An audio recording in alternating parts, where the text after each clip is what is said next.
thank you, Mr. Chairman, and I thank the witnesses for being here. And a lot of kudos, Mr. McLaughlin, to what DFW does. I fly through there all the time. You run an incredible airport, TSA operations inside DFW. There are airports you will fly out of and some that are not as good, and DFW is a great example. And I also want to say thank you back to my district, to San Angelo, to Midland. You guys came to work with a smile on your face. You kept our airports safe. You weren't paid for multiple months. And I want to thank you for the work that you did. Dr. Kelly, you said something interesting. You said that these workers do sacred work, holy work. I agree with you. They don't do it for pay, do they? Definitely not the case. Well, and in fact, they weren't paid for how many months? It's over 75 days. So you said they do something that is sacred to keep us safe. That Pan Am flight, I'm so glad you brought that up. It wasn't just 9/11. There were a string of events, weren't there, before 9/11. Are we still facing a threat in the United States of America for people who want to co-opt air travel for the purposes of terrorism? I certainly think that we are still facing those threats. I mean, there are those in this world that want to harm Americans. And they would use air travel to do that harm, wouldn't they? Say that again? They would use air travel to do that harm, wouldn't they? I think they could, yes. Well, Dr. Kelly, let me ask you a question. How harmful was it for our TSA agents to have to go home to their families and tell them, I'm not going to get a paycheck? How harmful was that to the overall force? You know, the thing of the matter is, this is what we have to understand. The TSA agents take an oath. They take an oath to defend the American public, and they do that with pride. You know, they don't do it for free, I'm very proud of the fact that they do that, and they did that without a paycheck, but understanding that their mission is to protect the flying public. They take that to heart. And they take that very seriously. And in fact, they came to work multiple months without getting a paycheck, didn't they? That's a fact. Dr. Kelly, do you also represent folks that work with Border Patrol? I certainly do. What's their feeling? How's their morale right now? Well, on the subject of not getting paid, how is their morale?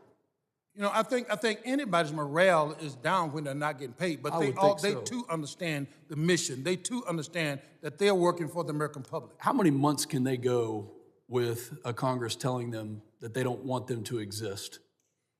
You know, I don't think they should have to go one day. I agree. With the Congress telling them that they should not exist. What they should be doing is praising these employees that have gone for over 119 days without pay. They should be praising them for making sure that even though they came to work, you know, without pay, under stressful conditions, they still performed their duties and they performed it well. That is very well said, Dr. Kelly. Mr. McLaughlin, let's change over to TSA. And how do you balance the potential benefits of private screening operations with the importance of maintaining a well-trained and well-structured TSA? Give us an example there at DFW, and then how would that apply to Midland and to San Angelo if we were to put that model in place? So to the point that was made earlier, the SPP program has been around really since the onset of TSA, and it has worked for 22 airports around the country. I think it's important for airports to have choices. I think there might be places where an SPP model could work for specific airports. I think lower volume airports have over time been the more likely airports to participate in SPP. A lot of that has to do with labor availability and other issues in remote areas. At an airport like DFW, and by the way, thank you for your kind words about the work that's done by tens of thousands of employees that really make up the community of DFW, which includes federal, it includes airline, it includes our own employees. In our case, our federal TSA officers do an amazing job.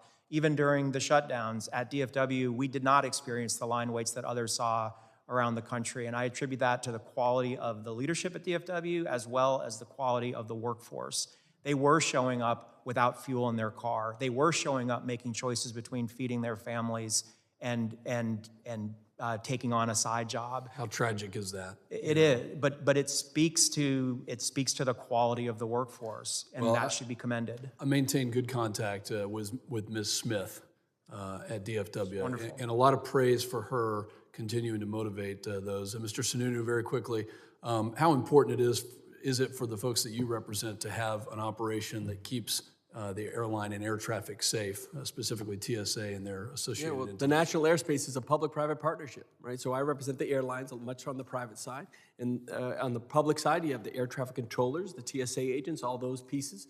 It has to work hand in glove together. And I firmly believe on the private side, the airlines and the other private contractors and private entities, that whether it's from the point you park your car to the point you get to where you're going, there's a lot of different pieces there, and I think the private end has done a phenomenal job in spite of 2 government shutdowns, in spite of these increased prices on jet fuel that we're seeing lately, or the Spirit issue that was going on.